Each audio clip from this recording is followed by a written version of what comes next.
राधा माधव की कीर्तन आप कीजिए 5 मिनट के लिए, 5-7 मिनट के मुझे।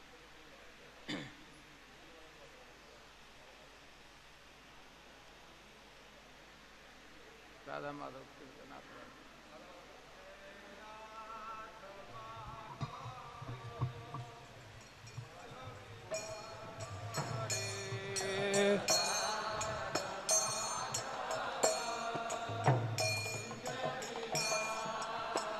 जयो राधा माधव कुंज विहारे,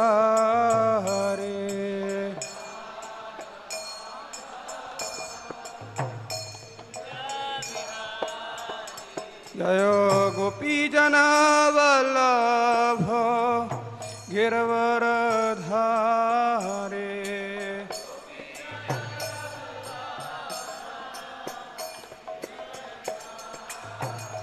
जयो गोपीजना वल्लभ गिरवरधारे,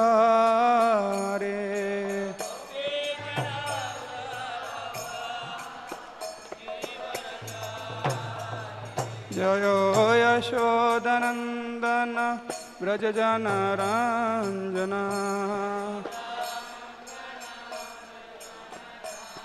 यशोदनन्दन व्रजजनरञ्जना,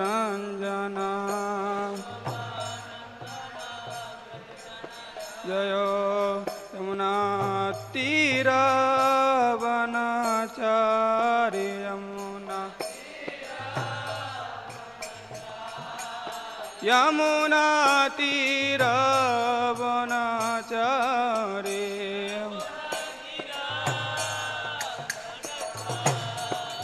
जयो राधा माधव कुंज विहारी,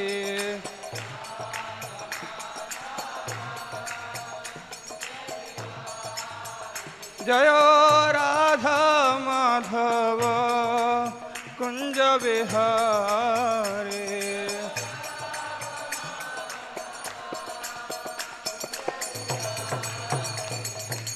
यशोदानंदन व्रज जनरंजना, यशोदानंदन व्रज जनरंजना, जयो राधा माधव कुंज विहारी,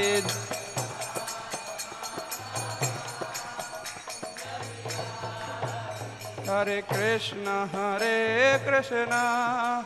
कृष्ण कृष्ण हरे हरे, हरे राम राम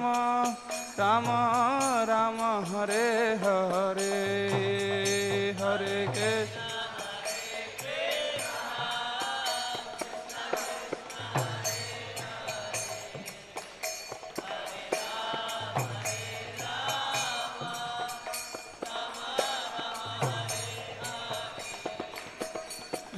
कृष्ण हरे कृष्ण कृष्ण कृष्ण हरे हरे, हरे राम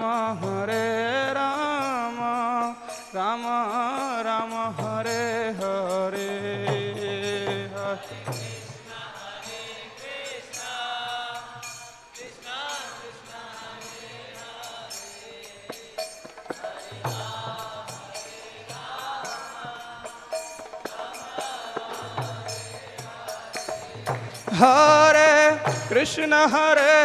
कृष्ण कृष्ण कृष्ण हरे हरे, हरे राम राम राम हरे हरे, हरे Krishna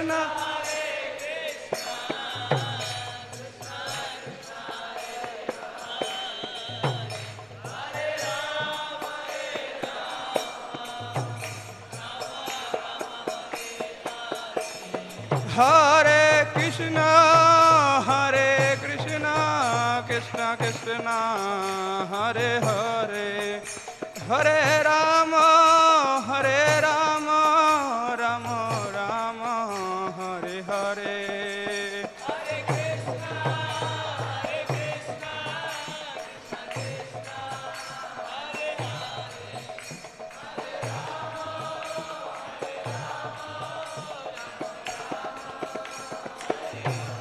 Hare Krishna Krishna Krishna Hare Hare Hare Rama Rama Rama Hare Hare Hare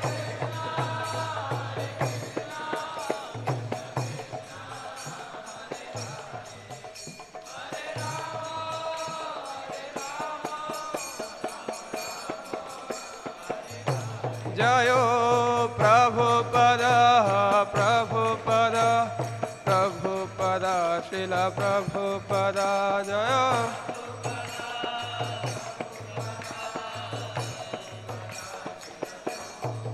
Jayo Prabhupada Prabhupada Prabhupada Srila Prabhupada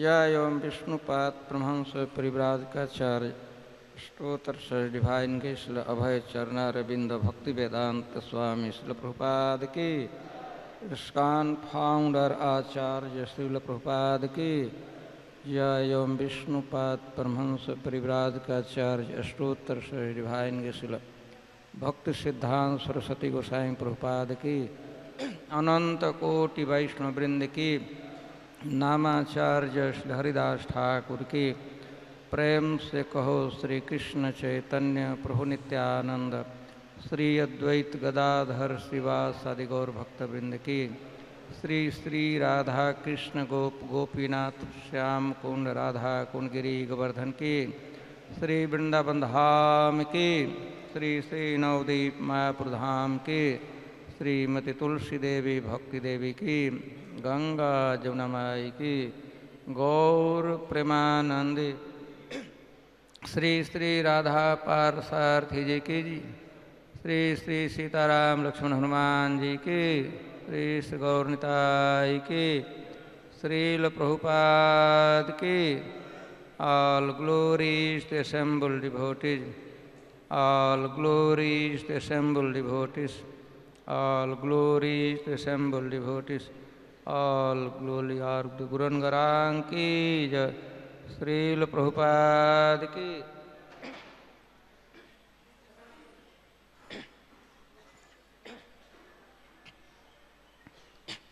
Om Ajnanatimirandhasya Jnananjan Salakaya चक्षुरुन्मिलितं येन तस्मै श्रीगुरवे नमः श्रीचैतन्यमनोभीष्टं स्थापितं येन भूतले स्वयं रूपः कदा मह्यं ददाति स्वपदान्तिकम् वन्देऽहं श्रीगुरुः श्रीयुतपदकमलं श्रीगुरुन् वैष्णवांश्च श्रीरूपं साग्रजातं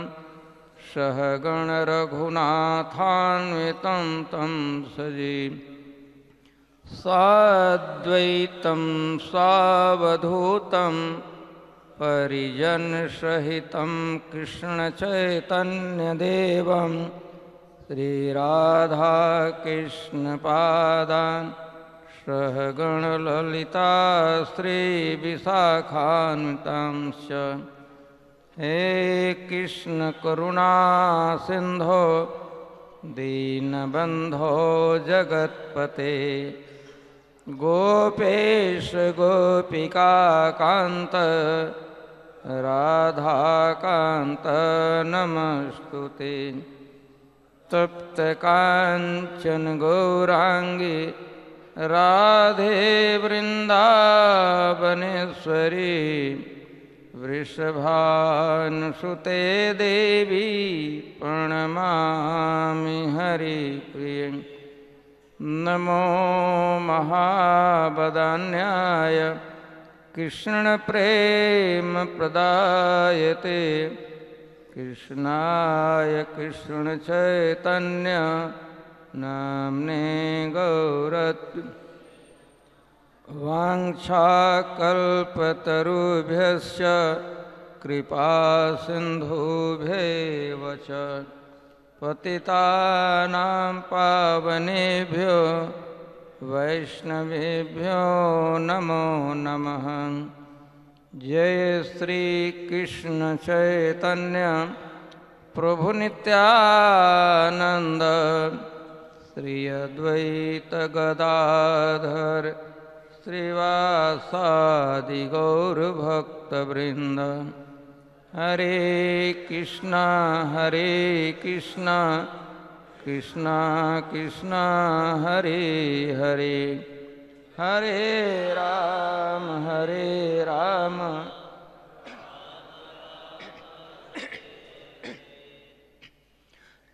ओम नमो भगवते वासुदेवाय।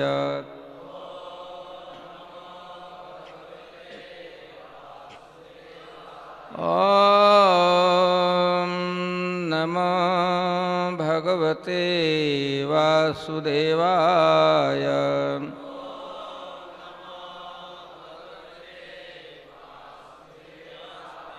ओम नमो भगवते वासुदेवाय।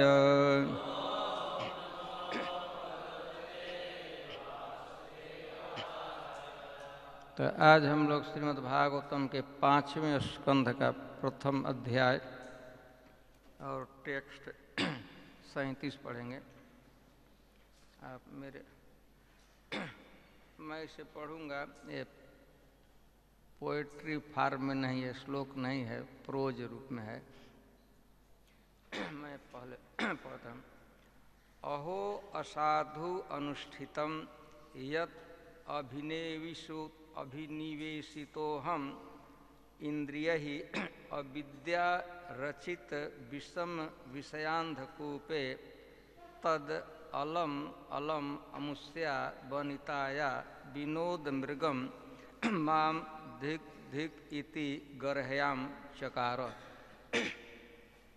मेरे पीछे आप बोल सकते। अहो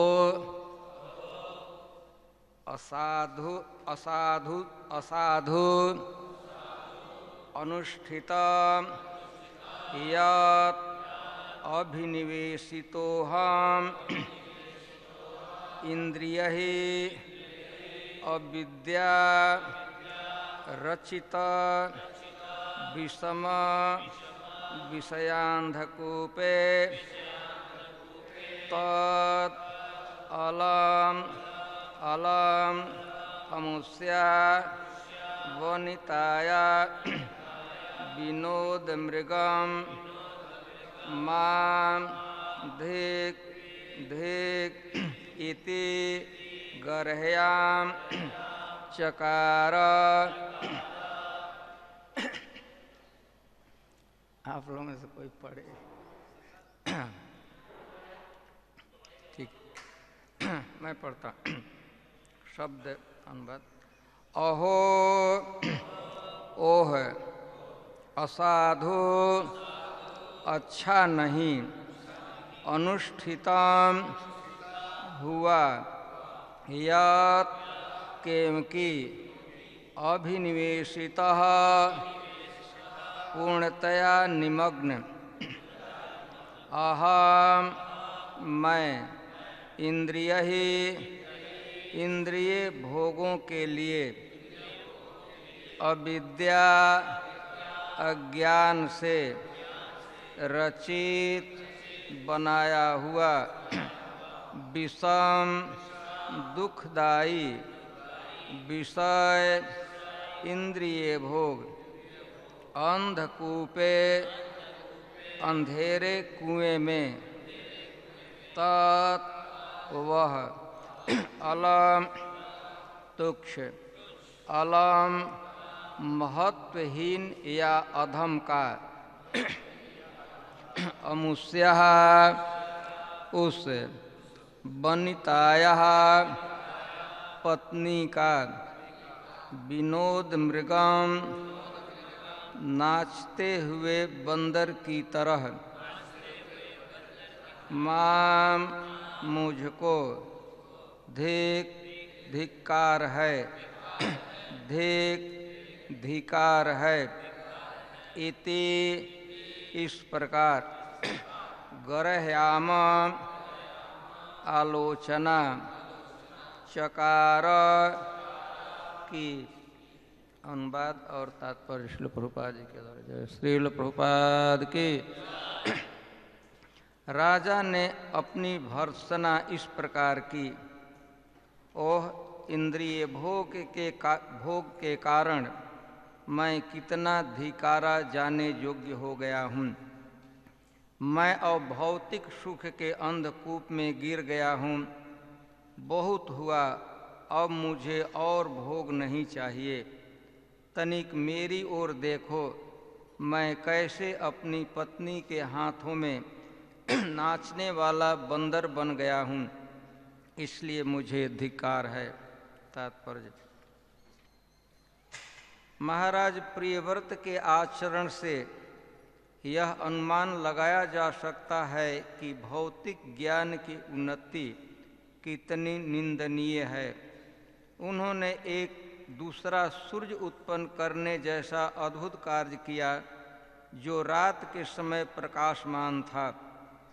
उन्होंने ऐसा विशाल रथ तैयार कराया था जिसके पहिए की रगड़ से विशाल समुद्र बन गए थे।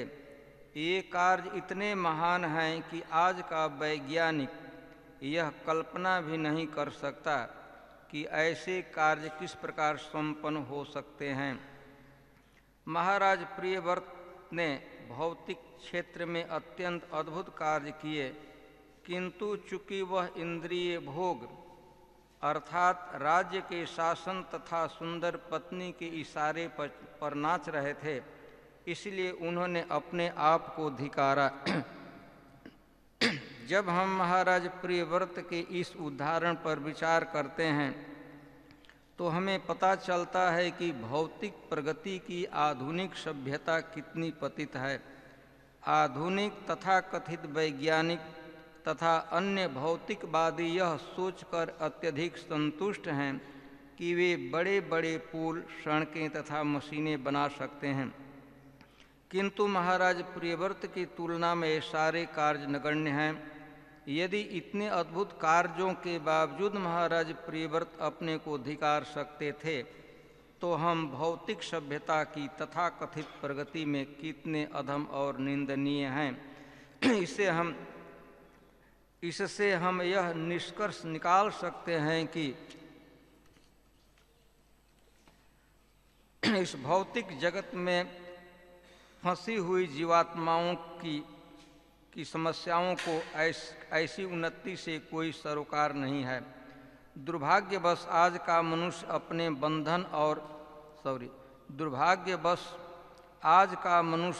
बंधन और निंदनीय स्थिति को नहीं समझ सकता है और उसे यह भी पता नहीं चलता है कि अगले जन्म में उसे किस प्रकार का शरीर धारण करना होगा। महान राज्य, सुंदर पत्नी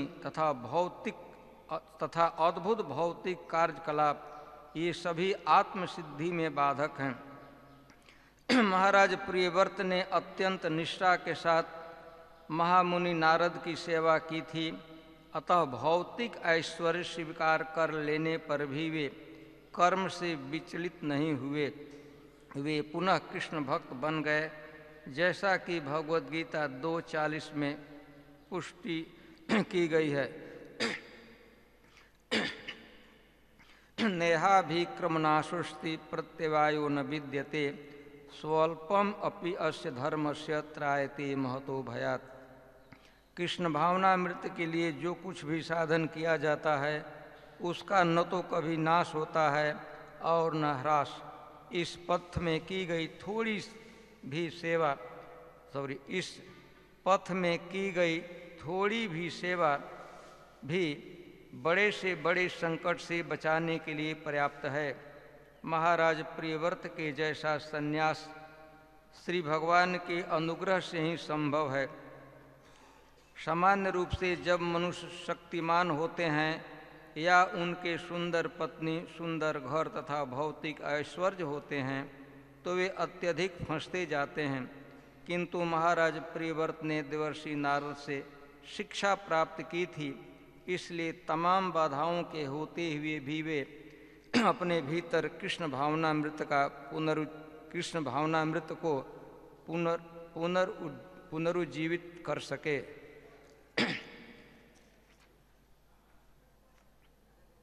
यह जो श्लोक है महाराज प्रियव्रत की वैराग्य उक्ति है, वैराग्योक्ति है।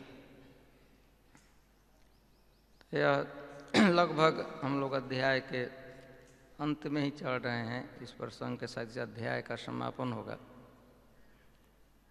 हम इस श्लोक के विषय में करते हैं पूर्व के रूप में से कथानक। यह क्यों प्रियव्रत महाराज का चरित्र वर्णन किया जा रहा है इस अध्याय में।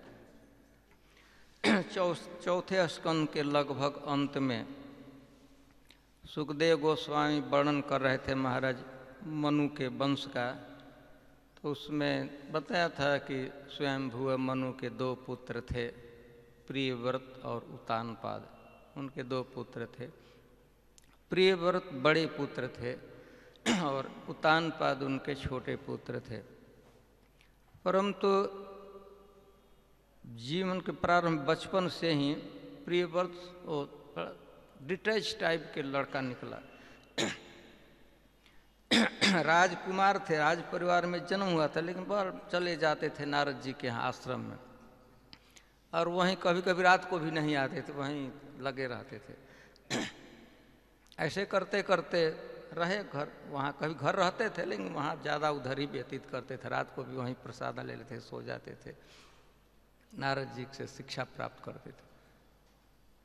जब मनु महाराज को राज्य अभिषिक्त करना था तो धर्म के अनुसार ज्येष्ठ पुत्र थे प्रियव्रत, इनको राज्य देना चाहते थे, लेकिन प्रियव्रत महाराज उसको नहीं स्वीकार किया। तो विवश होकर उन्होंने अपने द्वितीय पुत्र को राज्य दिया, महाराज उतानपाद। अब कथा जानते हैं, ध्रुव महाराज का चरित्र उसमें आता है।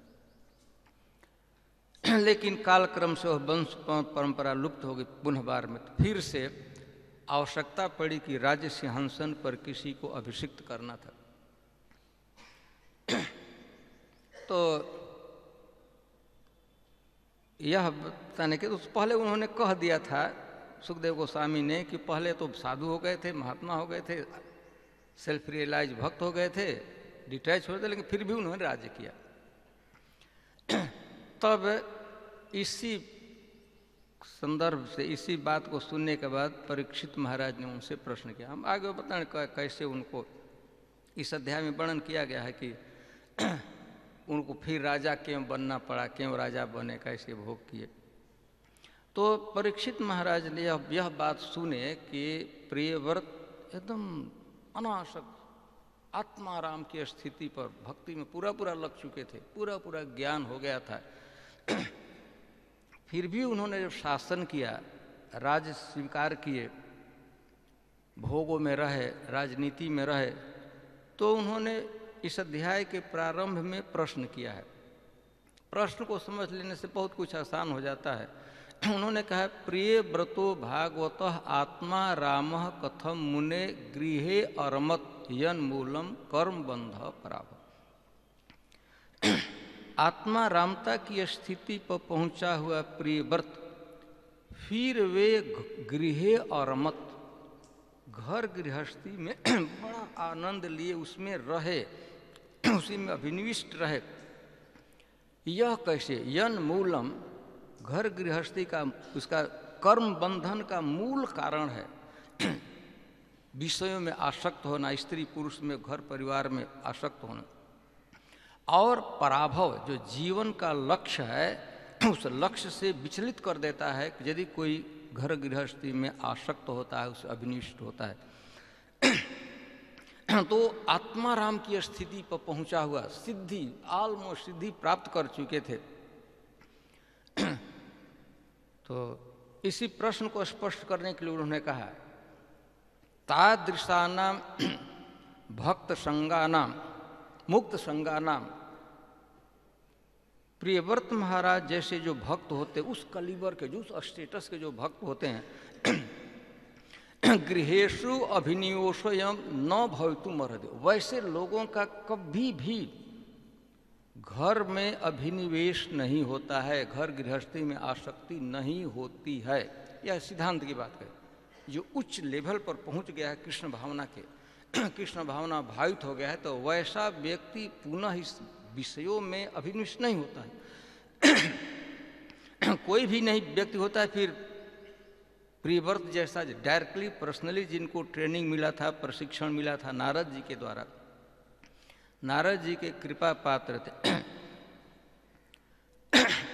फिर उसे अभिनिवेश, एक्सेसिव अटैचमेंट देखा गया महाराज प्रियव्रत के जीवन में कि एकदम आसक्त पुरुष जैसा आचरण करता वैसा उन्होंने आचरण किया।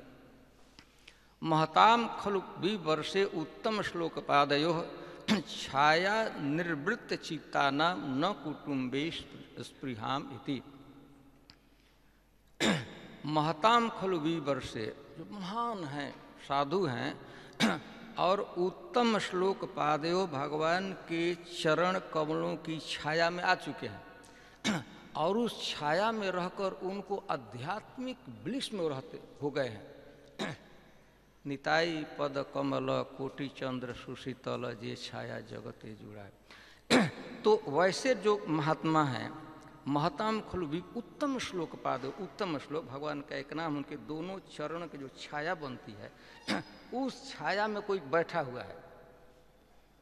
कल्पना कीजिए भगवान कहीं ऊंचे स्थान पर बैठे हैं और उनकी छाया नीचे पड़ रही है, वहाँ पर कोई भक्त बैठा है, और बैठकर निताई पद कमल कोटि चंद्र सुशीतल, कितना उसमें सुख है, सौभाग्य है, शीतलता है, और उसमें एकदम संतुष्ट।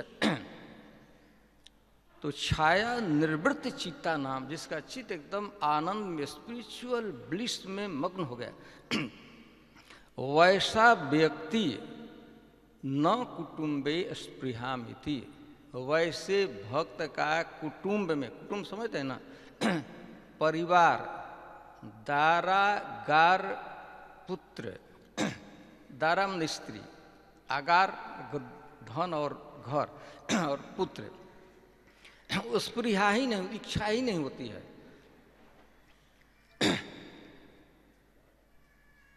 तो हम संशयोजम महान, इसलिए हमको भारी संशय हो रहा है कि उस लेवल पर पहुंचा हुआ व्यक्ति वो कैसे घर गृहस्थी में फिर अटैच हो गए। संशयोजम, संशय अयम महान ब्रह्मन दारागार सुतादिषु सक्त।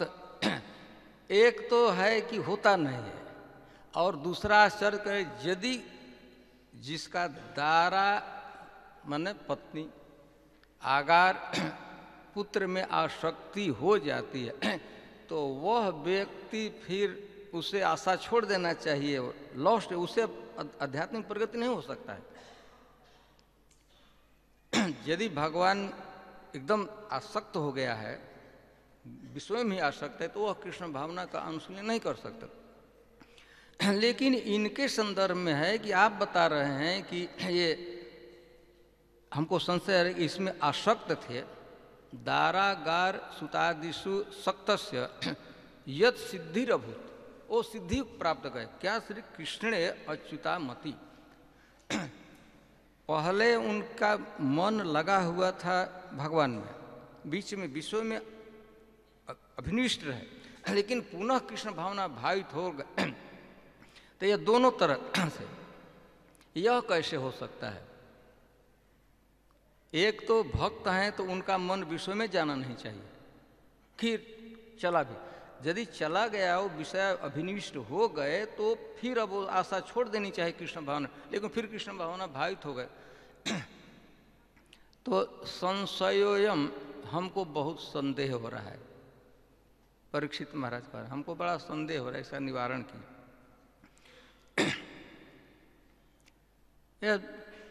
इसी का उत्तर सुखदेव गोस्वामी को देना है।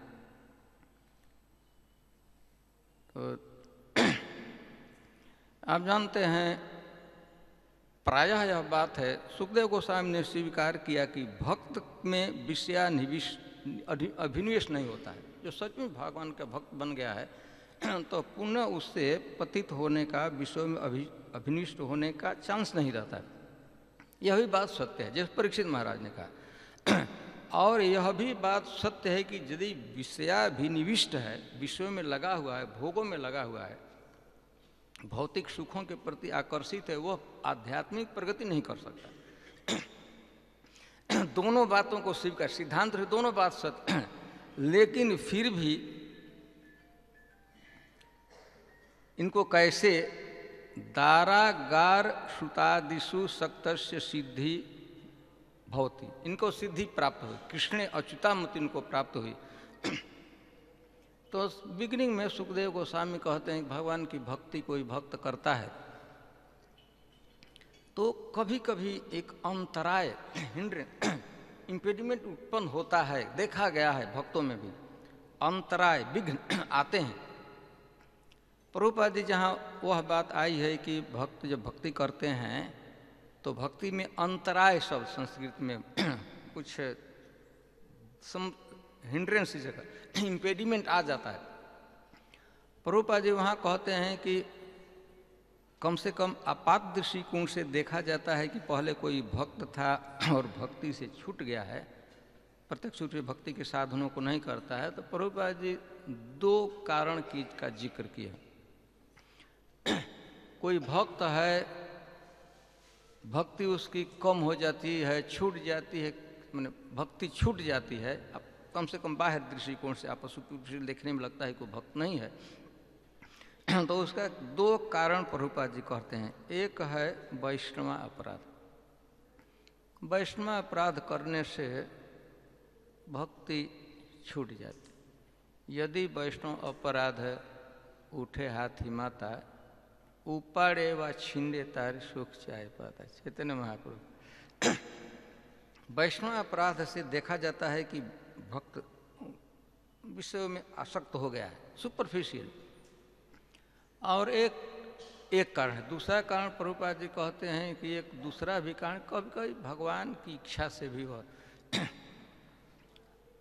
भक्त है, भक्ति करा विषयों से दूर जाए, भगवान कभी कभी उसको ढकेल देते हैं विषयों में। उनकी इच्छा, कृष्ण की इच्छा, सब कोई भी इच्छा कभी कर सकते। तो कभी कभी भगवान अपने भक्तों को, जो भक्ति कर रहा है, उठाकर विषयों में अभिनिविष्ट कर देते हैं।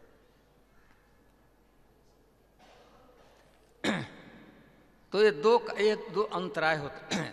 लेकिन सुखदेव गोस्वामी कहते हैं, प्रभुपाद जी वहाँ कहते हैं कि ये होता है, लेकिन जो सचमुच भक्ति जिसने कर किया है वो हमेशा क्षणिक उसका पतन कहिए, चाहे जो कुछ कहिए, सुपरफिशियली देखा जाता है कि वो भक्ति से दूर है, तो वह अल्पकाल के लिए होता है, थोड़े समय के, और पुनः अपने पद पर प्रतिष्ठित हो जाता है।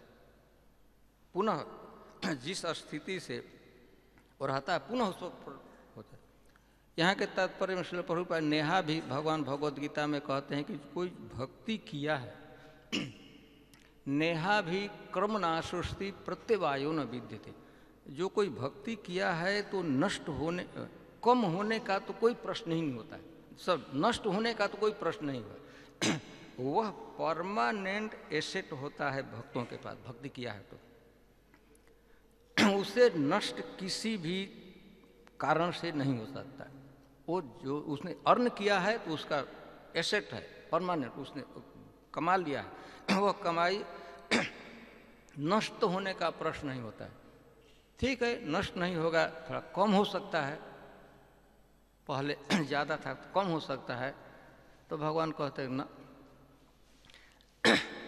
नष्ट होने का प्रश्न ही नहीं है, थोड़ा सा कम भी नहीं होगा। नेहा भी क्रम नाशति प्रत्यवायो न विद्यते। और उसके विशेषता क्या है, स्वल्पम अपि अस्य धर्मस्य, यदि अस्य धर्मस्य भक्ति के धर्म का थोड़ा भी उसने आचरण किया है, बहुत छोटा क्वांटिटी भी है, क्वालिटी और क्वांटिटी दोनों दृष्टिकोण से कम भी है, शुद्ध भक्ति नहीं किया, और किया भी तो अशुद्ध भक्ति किया, वह भी थोड़ा ही किया, स्वल्प, सुअल्प, अल्प समझते हैं ना, अल्प मतलब कम, सुअल्प मतलब एकदम कम। तो यदि एकदम कम भी थोड़ा सा उसने भक्ति के साधन को किया है तो त्रायते महत्व, महान से महान भय से भी वो बचा देता है। तो यह सिद्धांत रूप में पुष्ट कर दे कि भक्त हो जाता है, अंतराय आता है, विघ्न आता है, या तो वैष्णव अपराध बन गया अथवा भगवान ही कभी ढकेल देते हैं। जय विजय को फेंक दिए वहाँ से, बेचारे जय विजय भक्त ही थे, अब भगवान की इच्छा हुई तो देखा गया कि मैंने एकदम कितने बड़े अत्याचारी भक्ति से छूटे हुए थे। शिशुपाल क्या भक्ति करते थे, जय शिशुपाल अथवा रावण अथवा हिरण्यकशिपु क्या भक्त थे,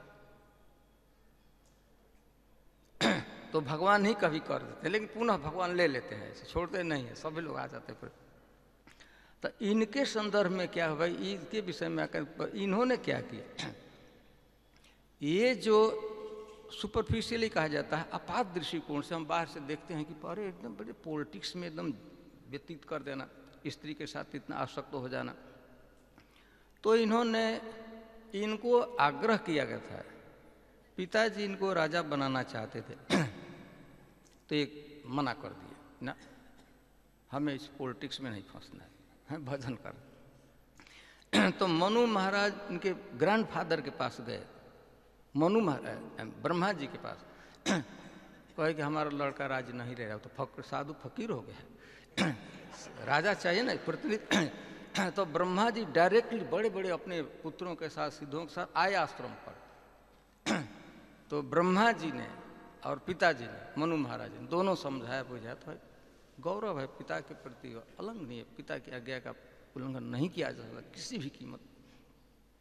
और ब्रह्मा जी अन्यतम आचार्य, ग्रैंडफादर, उनकी आज्ञा का कैसे उल्लंघन किया जा सकता है। इसीलिए उनके कहने से, ब्रह्मा जी के जो परम आचार्य हैं पिताजी मनु महाराज के कहने से राजधर्म स्वीकार किए थे, शासन में आए, शासन किए, बढ़िया से शासन किए। बढ़िया से शासन करने के बाद एक समय उनको बड़ा पश्चाताप होने लगा। ताप मतलब होता है, ताप समझे, गर्मी, पश्चाताप पाते, हम अपनी किसी पहले हमारी स्थिति कुछ होती, आज हम लोग गिर गए हैं, तो अपने गिरे हुए स्थिति को देखकर हमारे हृदय में जो ताप होता है, हमने कुछ गलती किया है और गलती को महसूस करते हैं कि हमने गलती हुई है, और जो हमारे हृदय में एक संताप, जो दुख होता है, उसको पश्चाताप कहते हैं। गलती करने के बाद दुख, पहले तो पता ही नहीं लगता है, कुछ कर बैठते हैं उस समय तो, लेकिन जब करने के बाद जब अनुभव होता है कि हमने यह गलती किया, तो उसको पश्चाताप कहते हैं।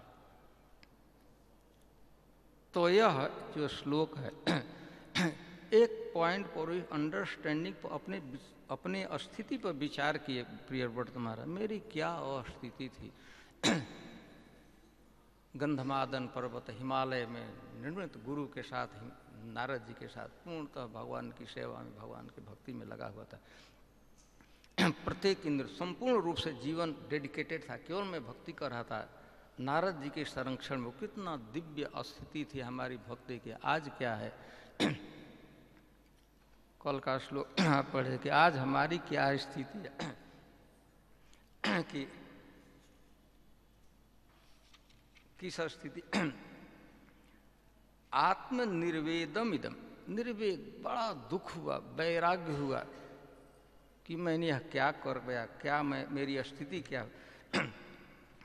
तो वो यह वैराग्य उक्ति है। वैराग्य उक्ति में कहते हैं, अहो असाधु अधिष्ठितम मया, मेरे द्वारा असाधु, साधु मतलब अच्छा, असाधु मतलब मैंने जो किया वह असाधु अनुष्ठितम, अनुष्ठान किया, खराब चीज का मैंने अनुष्ठान किया।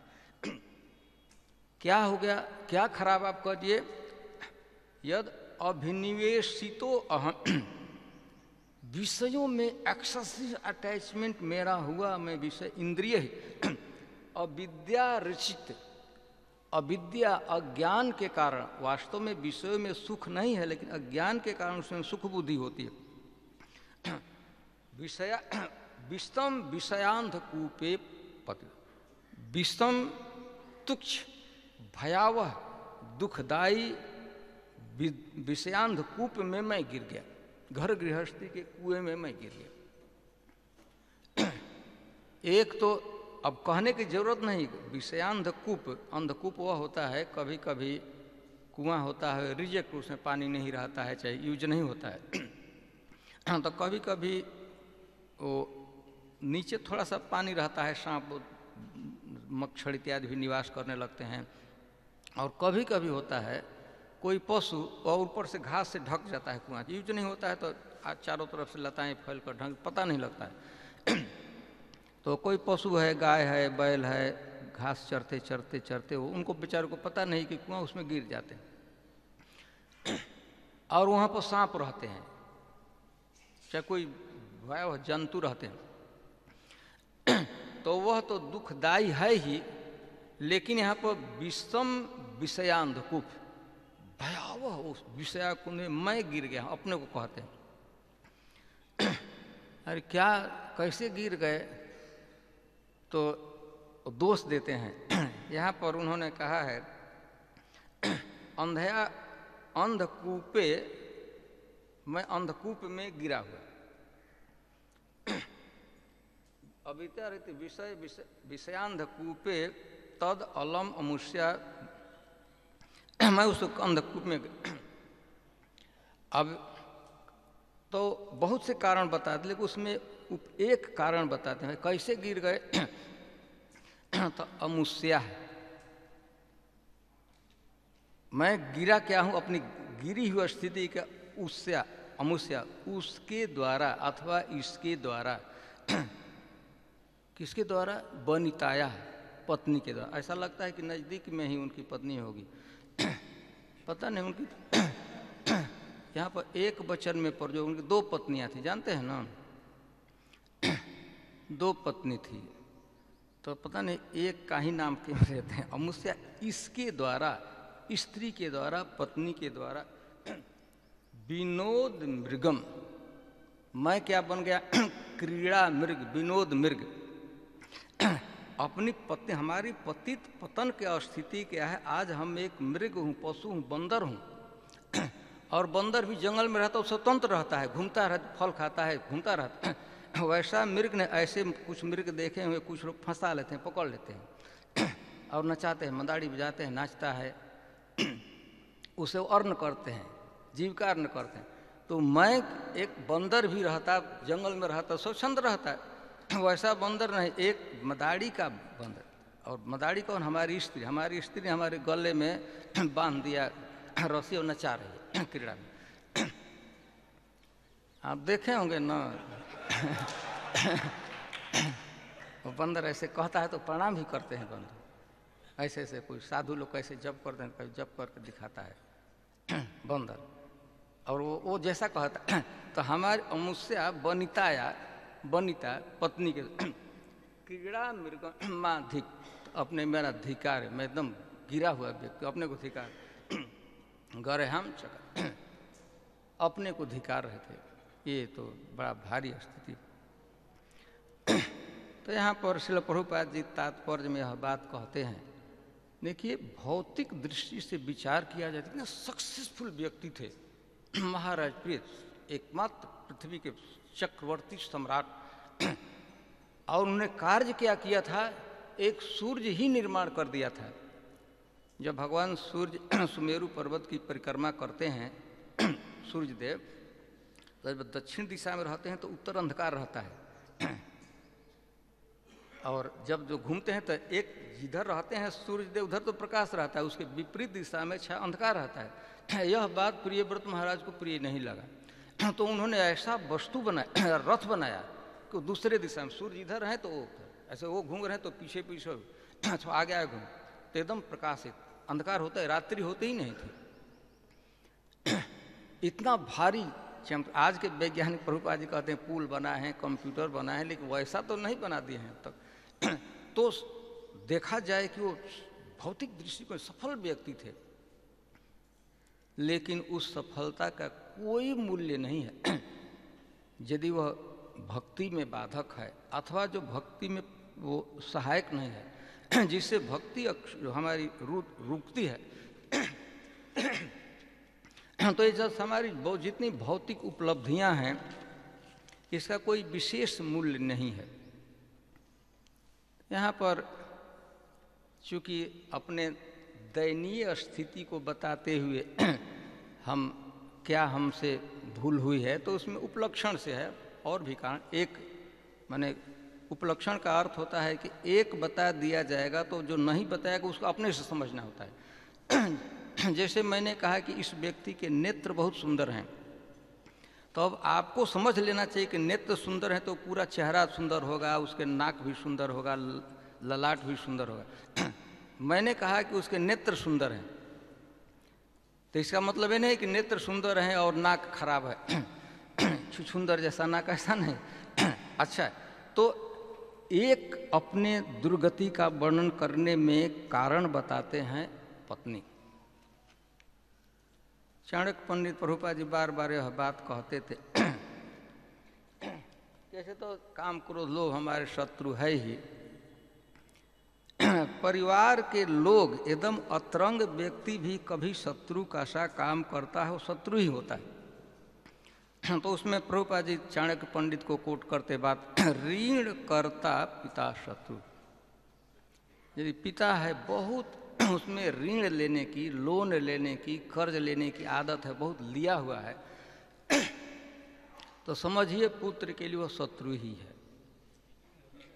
वो पेमेंट नहीं करेगा तो आपको ही पेमेंट करना पड़ेगा, तो वो शत्रु ही है। पिता भले है तो ऋण करता पिता शत्रु, पिता है लेकिन वह शत्रु ही जैसा हो सकता। ऋण करता पिता शत्रु, माता शत्रु द्विचारिणी। माँ, युधिष्ठिर महाराज ने कहा कि पृथ्वी से भी गरिमामय भारी कोई माँ है, आकाश से भी ऊंचा पिता है।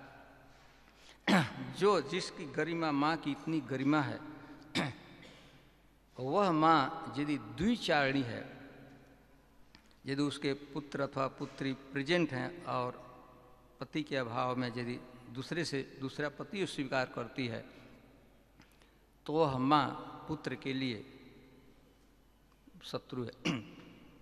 भार्या रूपवती शत्रु और स्त्री शत्रु है, इन जनरल स्त्री शत्रु है।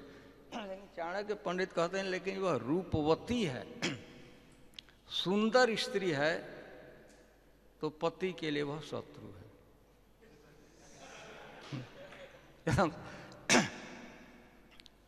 यह ऐसे तो डिजायरेबल है, माने स्त्री इच्छा करते हैं। रूपवती भार्या देही, अभी नवरात्र आ रहा है, प्रार्थना किया जाएगा कुछ दिन। धनम देही, जन्म देही, रूपवती भार्या देही, 9 दिन तक रटते रहेंगे उपवास करने के। और उसको कहते हैं कि रूपवती भार्या शत्रु है।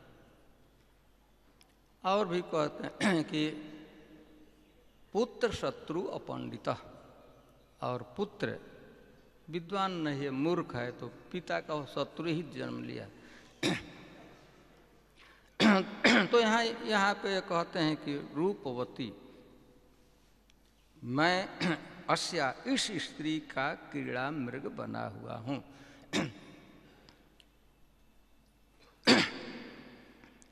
प्रसिद्ध बात है कि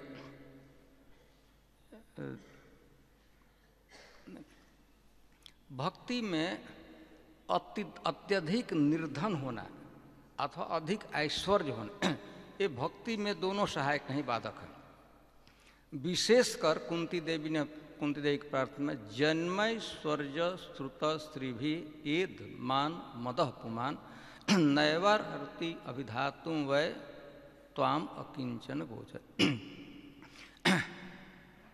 ये जो जित जन्म, ऊंचे कुल में जन्म, ब्राह्मण परिवार में जन्म, सत परिवार में, यह हमेशा सहायक नहीं होता, ज़्यादा अंश में यह बाधा ही करता। भक्ति में जन्म, ऐश्वर्य, ऑपुलेंस प्राप्त, जन्मेश्वर, श्रुत, विद्या, तथा कथित बड़ा पढ़ा लिखा होना, विद्या होना, स्त्री और सौंदर्य, शारीरिक सौंदर्य, फिजिकल हमारा बढ़िया सुंदर, ये प्रायः कुंती देवी का ये धमान, ये हमेशा हमारे अभिमान को, घमंड को बढ़ाते हैं प्रायः। ऐसा नहीं कि बढ़ाकर चुप लगा कहें, निरंतर क्रमशः बढ़ाते रहते, आज इतना बढ़ाएं तो उतना बढ़ाएं। जन्म स्वर्ज श्रुत स्त्री भी एध मान मदह कुम नैवर अर्हत। अभिताभ वह योग्य नहीं होता है भगवान की आराधना का, भगवान को वह पुकार नहीं सकता है, विशेषकर फीलिंग के साथ, प्रेम के साथ भगवान की आराधना वो नहीं ही कर सकता है। यह तो यहाँ पर जो प्रियव्रत महाराज इस बात के जन्म स्वर्ज स्तुत स्त्री भी एध मान मदह पुमान नैव अर्हति, वह योग्य नहीं, उसमें वह क्वालिफिक भगवान की आराधना करने का क्वालिफिकेशन उस व्यक्ति में नहीं होता है जो जन्म ऐश्वर्य स्तुत स्त्री, ये चारों से इसका मत बढ़ा हुआ है, तो ये प्रायः बाधा देते हैं। तो यही बात ये कह रहे हैं प्रियव्रत महाराज कि मैं क्रीड़ा मृग बन गया, कितना तुच्छ जीवन मेरा है, आध्यात्मिक दृष्टि से विचार किया जाए तो मैं कितने ऊंची स्थिति से गिर गया हूँ। ऐसा करके उनमें वैराग्य हुआ और फिर उन्होंने अपने पुत्रों में राज्य का वितरण कर दिया। उनके कुल मिलकर एक पत्नी से 10 पुत्र थे, 10 में से 3 साधु हो गए, सन्यासी हो गए थे, और एक दूसरी पत्नी थी, उसके 3 पुत्र थे, उत्तम, रैवत और तामस, बड़े ग्लोरियस, मनु बड़ा बड़े व्यक्ति बने। तो अपने राज्य का उन्होंने विभाजन किया, सप्तद्वीपवती मही, एक एक द्वीप 7 पुत्रों को दे दिया, और इसके बाद पुनः वे अपने पद में प्रतिष्ठित हो गए, पुनः नारद जी के संरक्षण में आ गए, भगवान की भक्ति किया और भगवान के भजन करके वो भगवत धाम में चले गए। ठीक है, हम इतना ही कहना चाहते थे, तो इतना ही कह सकते थे। यदि आपको कोई प्रश्न है तो पूछ सकते हैं।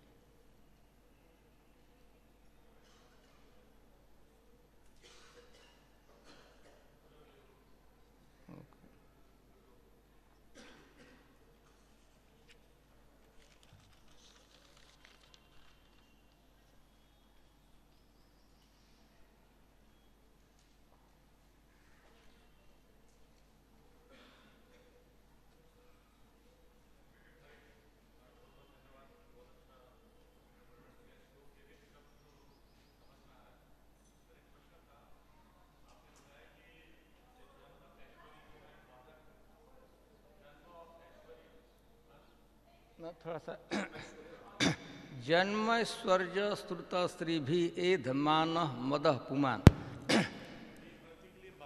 माना गया है। तो एक जगह भी ऐसा भगवद गीता में भगवान बताते हैं, सुचिनाम श्रीमताम गे योग भ्रष्ट हो जाए थे। तो जो योग कंप्लीट नहीं कर पाता तो उनका अच्छे परिवार में, ब्राह्मण परिवार में या धनी परिवार में जन्म होता है। तो भगवान ऐसा क्यों रिवॉर्ड देते हैं कि वो बाधक भी हो सके? कुंती देवी कही हैं कि जन्म स्वर्ज श्रुत स्त्री भी एध मान मदह पुमान नैवार त्वाम अकिंचन गोचर। और भगवान भगवत गीता में जब योग भ्रष्ट भक्त की बात है, योग से भ्रष्ट हो जाता है, बल्कि अर्जुन का प्रश्न ही है कि भाई योग साधना लगा, भक्ति में लगा और भक्ति में उसको सिद्धि नहीं मिली, बीच में छूट गया, तो उसका क्या होगा? तो अर्जुन ने यह बात स्पष्ट किया है कि उभय भ्रष्ट तो नहीं हो गया, भक्ति किया तो बहुत उसमें लगा रहा तो भौतिक सुख भी नहीं अर्जन कर सका, तो भौतिक सुख भी नहीं मिला और भक्ति पूरी हुई तो आध्यात्मिक भक्ति भी नहीं, तो उभय भ्रष्ट तो हो गया, दोनों तरह से हो गया, न माया मिली न राम। तो अर्जुन ने कहा कि तो अब दोनों तरह से चला गया। भगवान उसके उत्तर में कहते हैं कि नहीं, कश्चित् कल्याण कृत दुर्गतिम तात गच्छति। अर्जुन, जो थोड़ा भी भक्ति में किया है वो दुर्गति को हो ही नहीं, कब किसी भी हालत में। यदि थोड़े दिन तक जप किया है, 1-2 दिन माला से जप किया, विषय में चला गया, तब उसकी क्या गति होती है?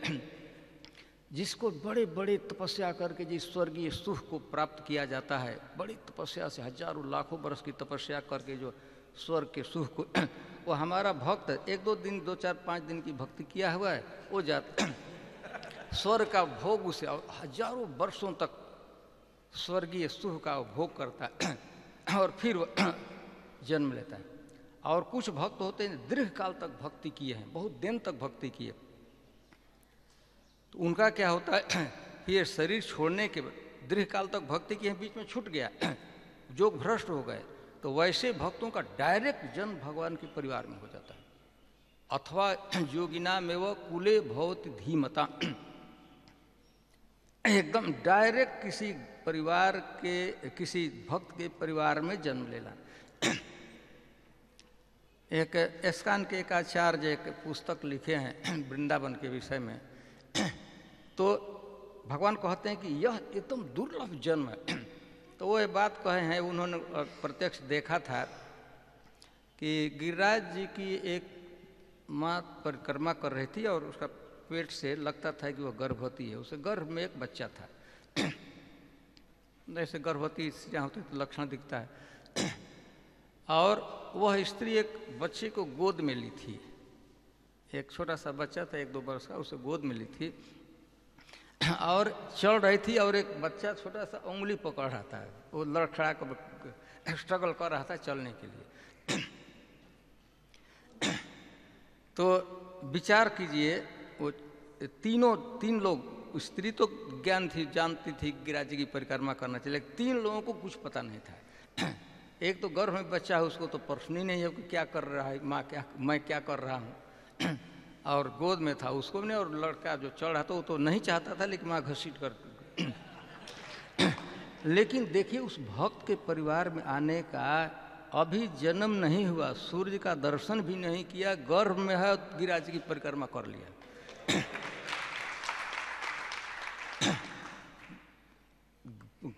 अभी उसने, बहुत लोग यहाँ से आते हैं, दिल्ली से जाते हैं, वृंदावन कहते हैं ना, वृंदावन वैसे पास किया हूँ छठीकरा से। छठीकरा क्यों गए थे? ताजमहल देखने जा रहा था और लौट भी आए शाम को, लेकिन वृंदावन नहीं। और उम्र हो गया है, 60-70 वर्ष का उम्र है ऐसा। और देखिए वह यदि वह भक्त परिवार में आ गया तो जन्म से पहले की राज, तो भगवान कहते हैं कि भक्त परिवार ये तो दुर्लभ। तो यह भगवान के सुचिनाम श्रीमताम देहे गेहे योग भ्रष्टो भी जाए था। योग भ्रष्ट व्यक्ति होता है वह सुचिनाम माने पवित्र परिवार में, ब्राह्मण परिवार, धनवानों के परिवार में जन्म लेता है। और वहाँ जन्म लेता है तो क्या भगवान की विशेषता रहती है कि जो धन के और ऐश्वर्य के जो दुर्गुण होते हैं वह उस पर उसको अभिभूत नहीं करते हैं। जन्म प्रायः यह शब्द कहा जाता है, जन्म स्वर्ज श्रुत स्त्री भी, प्रायः ऐसा होता है जनरल केस में। लेकिन यदि कोई भगवान की भक्ति किया हुआ है और वह श्रीमताम सुचिनाम श्रीमताम गेह जोग भ्रष्ट भी है, तो उसको जो धनवान परिवार का जो दुर्गुण होता है, जो दोष होता है, और अभिजात्य का जो दोष होता है वह उस पर नहीं लागू होता। भगवान इसलिए दे देते हैं कि देखिए जीविका अर्न करने के लिए भी कुछ कमाई करना पड़ता है, उसे समय वेस्ट जाता है, तो भगवान ऐसे परिवार में, धनी परिवार में जन्म, जीविका के लिए कुछ करना। और वहाँ जब जाता है, जो भक्ति के द्वारा जब उसका जन्म हुआ है, तत्र तद बुद्धि संयोगम लभते पौर देहिकम, जो पूर्व उसने भजन किया है, तो वह संस्कार हठात उसके यहाँ प्रकट हो जाता है, और वो लड़का को पता भी नहीं लगता, बच्चे को पता कि नहीं लगता है, फिर भी वह भक्ति के प्रति उसका आकर्षण होने लगता है। कभी कभी देखें हम लोग बहुत से बड़े भक्त प्रयास करते हैं कि मृदंग बजाने का नहीं आता है, और कभी कभी छोटे 4-5 वर्ष के लड़ते हैं तो पीटने लगते हैं, सब बढ़िया से बजा लेते हैं। कोई ट्रेनिंग में नहीं, वो सीखते नहीं। हम लोग बहुत से हमारी भी वो स्थिति है, मृदंग हम सीखने का प्रयास के नहीं आया, अभी तक नहीं आया। और कई 4-5 वर्ष के लड़के ऐसे घसीट लेते हैं, और इसे इस जन्म में तो कोई ट्रेनिंग मिली नहीं है, तो पहले मृदंग क्यों ही बजाते ही क्यों हैं। तो लहते पौर देहिकम, पूर्व जन्म में पूर्व शरीर में उन्हें कुछ भक्ति किया है तो प्रकट हो जाता। तो यही वहाँ पर कि भगवान श्रीमताम शुचिनाम श्रीमताम गेहे जोग भ्रष्टो भी जाए। तो जो आभिजात्य का जो दोष होता है और ऐश्वर्य का जो दोष होता है वो उसमें नहीं रहता, बल्कि वो कभी कभी सहायक हो जाता है। प्राय होता है, हमेशा धन बाधक नहीं होता है। युधिष्ठिर महाराज इत्यादि के पास भी धन था, लेकिन उसे भक्ति में कोई बाधा नहीं होती, खूब बढ़िया से भजन कीर्तन करते थे। ठीक है, तो लगता है कि समय हो चुका है, तो ग्रंथराज श्रीमद् भागवतम की, श्रील प्रभुपाद की।